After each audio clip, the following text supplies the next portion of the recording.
j'ai glané un peu l'actualité à partir de mon propre prisme. Et ce qui m'intéressait, c'était ça. Donc, j'ai relevé le Wako en me disant que d'autres pourraient avoir d'autres sujets. Mais pour le premier sujet, celui qui concerne les pays les moins avancés, il faut savoir, Joe Bass, que à Banque mondiale ak FMI ñoo fi nekk di jàppale réew yi nga xam ne dañoo amul koom bu doy réew yi nekk ci ndóol te pour ñu jàppale leen il a fallu que ñu def benn classement. Pour que dans la façon de traiter xam nga FMI ak Banque mondiale addina bi yëpp la ñuy jokkalante. Mais ils ne traitent pas de la même façon les pays avec un petit revenu que les pays qui ont de gros revenus. Parce que les pays avec un petit revenu dañuy am droit à des agendas yoo xam ne si les pays à gros revenus duñ ko am. Alors, ça peut être intéressant pour les pays les plus pauvres de la planète, les derniers, d'être dans un sac ou dans une shortlist qui s'appelle les pays les moins avancés pour bénéficier de facilités dans le traitement de leurs affaires vis-à-vis du FMI. Ces pays-là, souvent, sont classés en fonction de leur incapacité ou de leur capacité ou non à gérer une sécurité alimentaire. Parce que donc, les pays les plus vulnérables face à la sécurité alimentaire, généralement, ce sont ces pays-là qui ont moins $1 par habitant et par jour et qui sont en dessous du seuil de la pauvreté. Nous sommes les pays les moins avancés. Sénégal, depuis 2021. C'est-à-dire qu'à partir de 2021, les gens ont considéré que le Sénégal a suffisamment avancé pour gagner notre classement. Parce que quand dans l'indice IDH, on est passé sur 168e, on n'était plus dans les 25 derniers pays au monde. En fait. Le Sénégal, parce que nous avons commencé un programme. Il fallait aller jusqu'au bout de ces programmes-là, qui sont des programmes de prêt ou d'investissement octroyés par les institutions de Bretton Woods. Donc, nous avons c'était pas intéressant pour lui de sortir, sinon, il fallait que nous arrêtions l'homme commencer, d'après nous, à rallonge budgétaire pour pouvoir suivre ces programmes. Je ne sais pas si je me fais comprendre. Lors le Sénégal a traîné un peu les pieds pour 2024. Il doit regarder. Mais quand un pays sort, comme la Côte d'Ivoire, qui est sortie en 2009, je crois, en tout cas 2009, le Côte d'Ivoire n'est petit point de décision, mais 2012 le gagne, réellement. Et depuis 2012, la Côte d'Ivoire n'est plus dans les pays les moins avancés. Donc ça veut dire qu'il y a un programme après PMA, mais c'est plutôt bon. C'est comme en France, quand on dit, les gens qui n'ont pas le revenu minimum, on leur donne le RSA.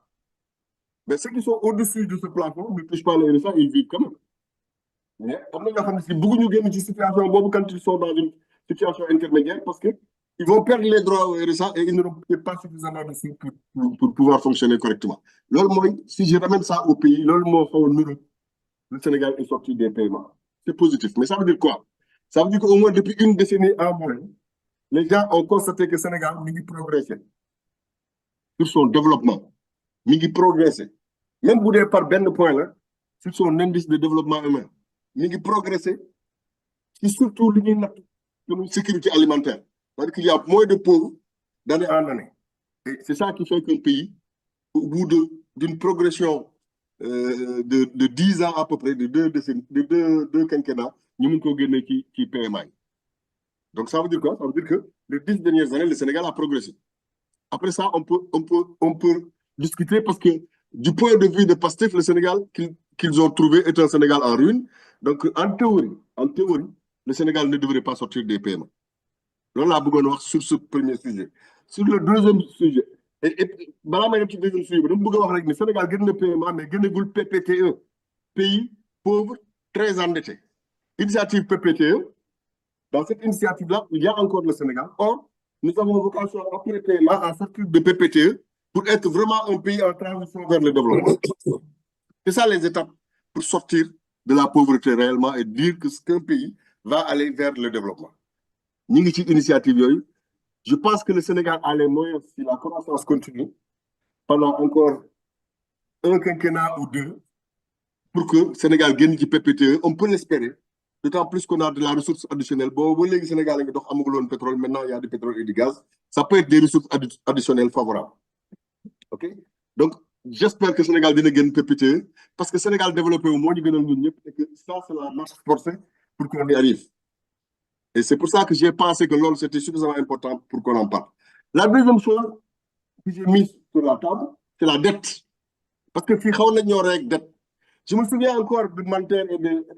Pas Mantel, excusez-moi Mantel. De Konaté et de Jobas qui dit Sénégal, des 12 000 milliards, nagam. Maki ne fait qu'emprunter. Oui. Sauf que si on scrute la dette du Sénégal pendant les 12 dernières années,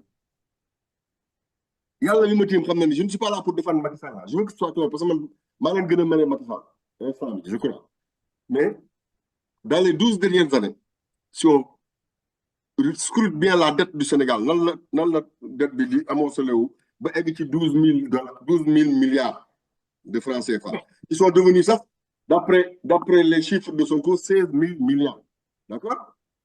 Eh bien, cette progression-là, si on compare la progression, la dette du régime actuel en 2024 et la projection de dette pour 2025, on se rend compte, et ça, c'est pas moi qui l'ai dit, je suis juste allé vérifier la véracité, moi aussi, parce que je sais lire et écrire, et nous tous, nous avons eu la LFI entre les mains, la loi de finances de 2024, la loi de finances rectificative et la loi de finances initiale de 2025. C'est facile à lire.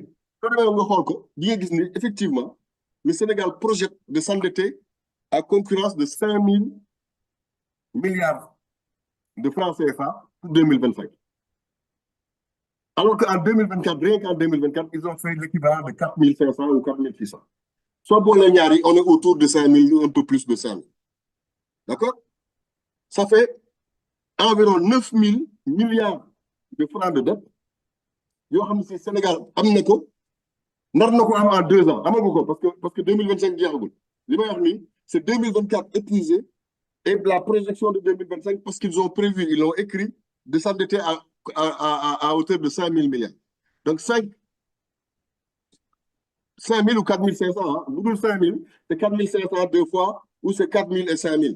Je n'ai pas le chiffre exact ni dans la tête, mais je veux dire, le cumul lui ferait pour 2 ans 9 000 milliards. Soit en 2 ans 9 000 milliards. Et si cette projection-là, tu l'as fait et que tu l'as multiplié le long d'un quinquennat, tu ne feras pas les 16 000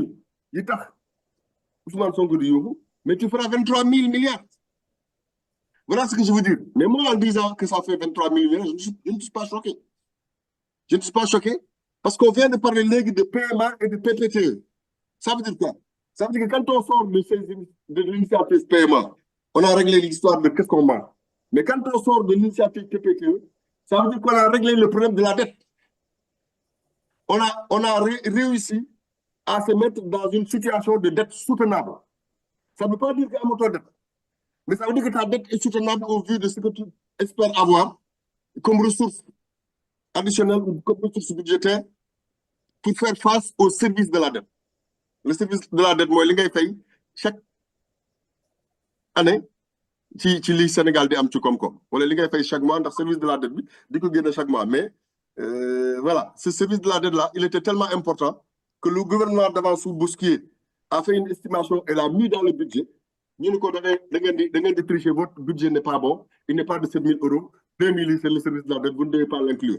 Alors que ñoom, dans les nouveaux calculs et dans les nouveaux plans qu'ils ont suivis, ils se sont dit si on veut être sûr de ne jamais être en cours de paiement pour notre dette, il y a un terme d'ailleurs financier pour le dire, il faut s'assurer que la dette fera partie de la recherche de budget et comme ça on est sûr que l'Union va faire le service de la dette dina fi nekk.